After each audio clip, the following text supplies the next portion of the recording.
warahmatullahi wabarakatuh. This is our first class on humanism. Um, in this class, we will be explaining and we'll be going through the broad definition of humanism and later the origins of humanism, especially in the thoughts of Plato and Aristotle. Now, humanism as a movement is a worldview or perspective that rejects anything supernatural as an explanation for existing phenomena. According to humanists, what we can observe from our senses can be explained through human observation and investigation, and we can from this investigation of and observation create something that is scientific, and in particular scientific knowledge. Okay, so we don't really need God. The humanists did not really need God for knowledge. They just need their observation that they can gain from their five senses. So, 19th century historians claim that it began with the Renaissance, with the flowering of art, literature, and science. The humanists, yeah, um, flowered or prospered during this time. And the values of humanism are the power of rational thought and the authority of science. Humanism replaced the importance of God as the center of the universe in place of the idea of the human mind as a supreme power of knowledge and creation. So, according to the humanists, all we need to know about this world can begin through our senses. We don't really need any revelation from God and so on to know about this world. This is the idea of the humanists. Now, in order to understand humanists and humanism, we need to go back to the origins of the humanists and who were the principal theorists for this ideology. Now, the first founder of humanism, according to certain theories and certain philosophers, is Plato. Yeah? Plato was born in 427 BCE and he died in 347 BCE. This is just what do you call that? Dates that are speculated by the um, by writers, huh? By researchers.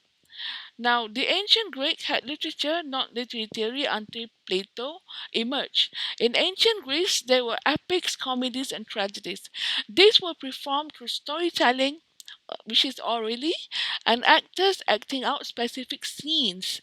And this provided models for human behavior and interaction. Yeah, because they are frequently seen by many audiences. Many members of the audiences would go to the theaters and see all these plays. Yeah? So they have an impact. The plays had an impact on the way um, society saw themselves and the way they behaved. Plato thought that these epics, tragedies, and comedies cannot become models of human behavior. According to Plato, stories, drama, and poetry were inferior ways of passing cultural values and demonstrating the best ways of beings because they do not appeal to reason but to emotion. So when Plato saw many of these plays, and he saw the effect that they had on the audience, which is most of the cases it will be related to the way they feel. The audiences would sometimes cry or laugh or sometimes become surprised at the acts of the actors. So the audience were influenced in the way they behave. Plato's insistence on reason over emotion was partially because or partly because he insists that reality resided in forms that are unchanging and eternal rather than in this world which is chaotic and ever changing. So Plato believed that reason should rule over emotions, and because of this, he did not really like the audience to see the plays because in the plays emotions are expressed by the actors, and they are felt by the audience too. Yeah? So the audience would neglect to cultivate their reason. Okay, so another reason for this um, preference of reason over emotion is the fact that emotion changes over time. So Plato believed that reality, the truth, resided in forms that are unchanging. So reality and the truth cannot be found in emotion, because emotion changes over time. You can never be happy entirely all the time. You can never be sad all the time. So your emotion level changes, but your reason doesn't. Okay, so to Plato, reason is more reliable than emotion because it doesn't change. Okay, so while emotions change over time, reason does not. Likewise, while this world is an illusion, it changes. Since it is only a reproduction of another world, the ideal world does not change. So he also believed that this world changes, because you're not going to get drought or winter or even rainy season all the time. Your seasons will change over time. So this world will change as well. So the thing is, to Plato, because he believed that anything that changes is not real, this world itself is not real to him. It is an illusion. So this idea has been taken up by the filmmakers of the Matrix. If you have seen the Matrix, it deals with the idea that there is a real world which is not so welcoming to humans, and the illusionary world, which the characters lived in before they enter into the real world. Okay, so according to Plato, back to Plato, what we see around us is an illusion of something that is real, that he calls his ideal world. Okay, in this ideal world, things do not change. Like if you have a boy in this ideal world, okay, the boy doesn't grow to become an old man. Okay, he will be a boy forever. Okay, so this is the idea that Plato has about the ideal world. So reality which resides only in the ideal world or real world thus can only be understood through reason. So obviously nobody can have access to this ideal world. They cannot see this ideal world. So how does a person access this real world? Or this ideal world? And according to Plato, a person can access this ideal world through contemplation. When the person contemplates, and he will have access to the ideal world. So in Greek religion also we have something called Greek mythology, where all the gods and goddesses reside in the ideal world. Okay. Poets and dramatists, according to Plato, failed to provide us with knowledge of how to behave because they base their observations on nature, a copy of the ideal and real world, and because their works appeal to emotion rather than reason. So Plato, did not look up at poets and dramatists because to him, these poets and dramatists wrote poetry and drama that reflected things that they observed surrounding them. Okay, things that are present in this world. Okay, which is an illusion. So the poets and dramatists, they are copying the behaviors of people around them, and this behavior is not even authentic. It's just a copy of the ideal world, what is going on in the ideal world. So he looked at copies, like most of us, when we see something that has been copied from another source, we always consider that copy to be inferior, okay, to the original. And then another reason for Plato's um, dismal perception of artists and poets, is because their works appeal to emotion rather than reason. Okay, and during Plato's time, many plays were being staged at theaters, and they included plays like Oedipus Rex and Electra and Medea.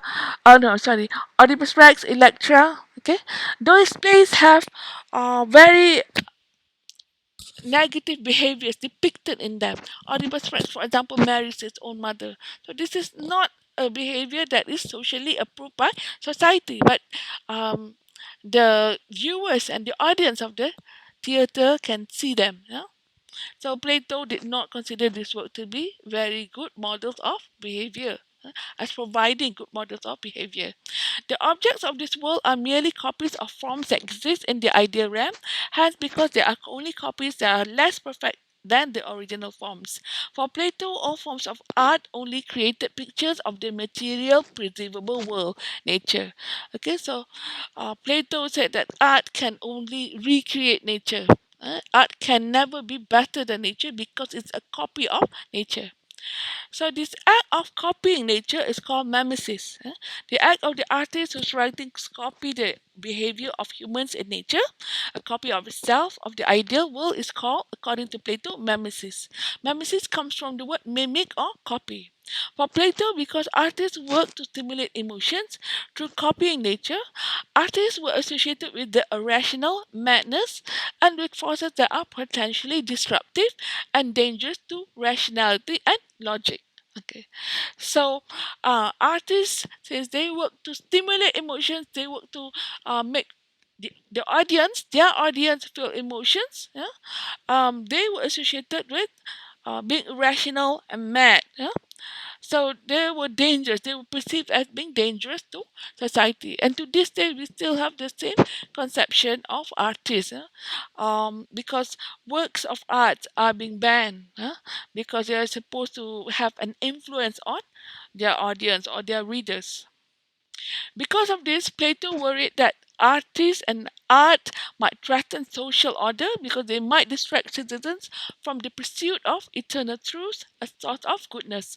Plato worried that art, including literary art like poetry and drama, tells lies and influences its audience in negative ways. His concern his concern here, only one, without S here, his concern begins a tradition of literary criticism called the moral criticism. It strongly focuses on the content of a work of literature, asking whether its effect is good or bad, rather than paying attention to their artistic or formal values. Plato versus Aristotle. Now, this is Plato and this is Aristotle. So Plato was concerned with the moral value of a literary work, but Aristotle was concerned with something else.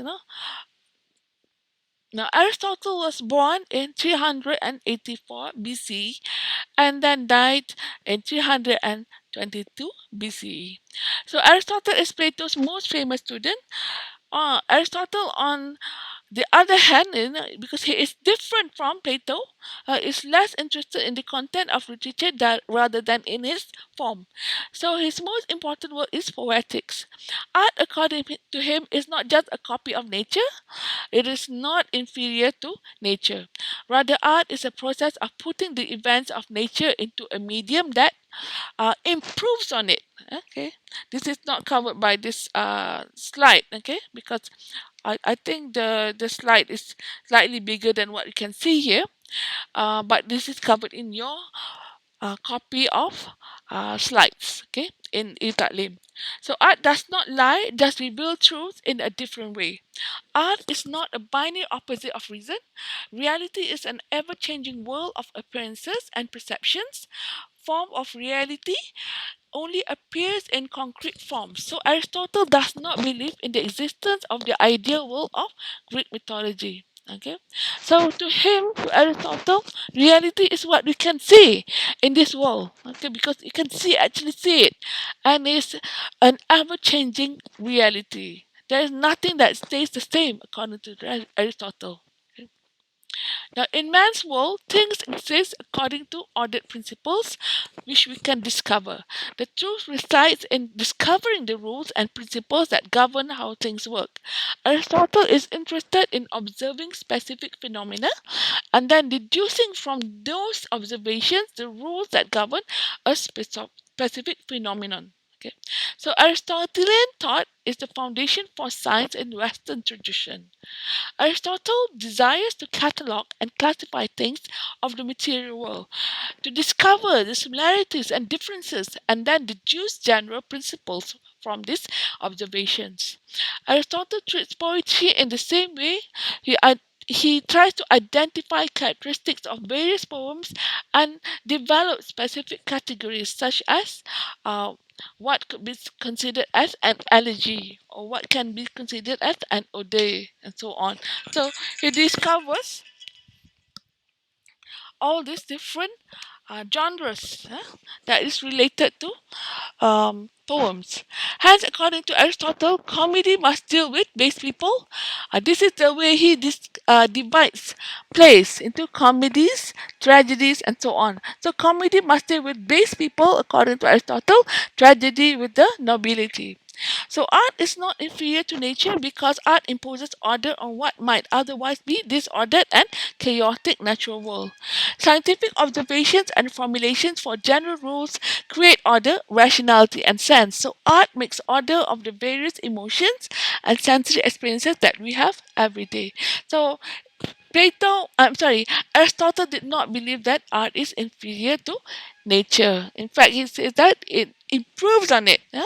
It complements it. Okay, and it even um, orders. Okay, it even provides order and organization for emotion, because it tells us, art tells us what produces happiness in people and what produces sadness in people. So it is orders our emotion in that way. For Aristotle, art and literature complete a process that the natural world leaves incomplete. um, Nature merely presents us with events, phenomena, sensory experiences. Art gives us meaning to them. Thus, it creates a positive social force. Hence, Plato versus Aristotle, the concern with content and effect of a work versus the concern with form and unity of a work of art. Subsequently, critics until the 20th century tend to follow one or the other. So, this is the end of part 1. Thank you and wassalam.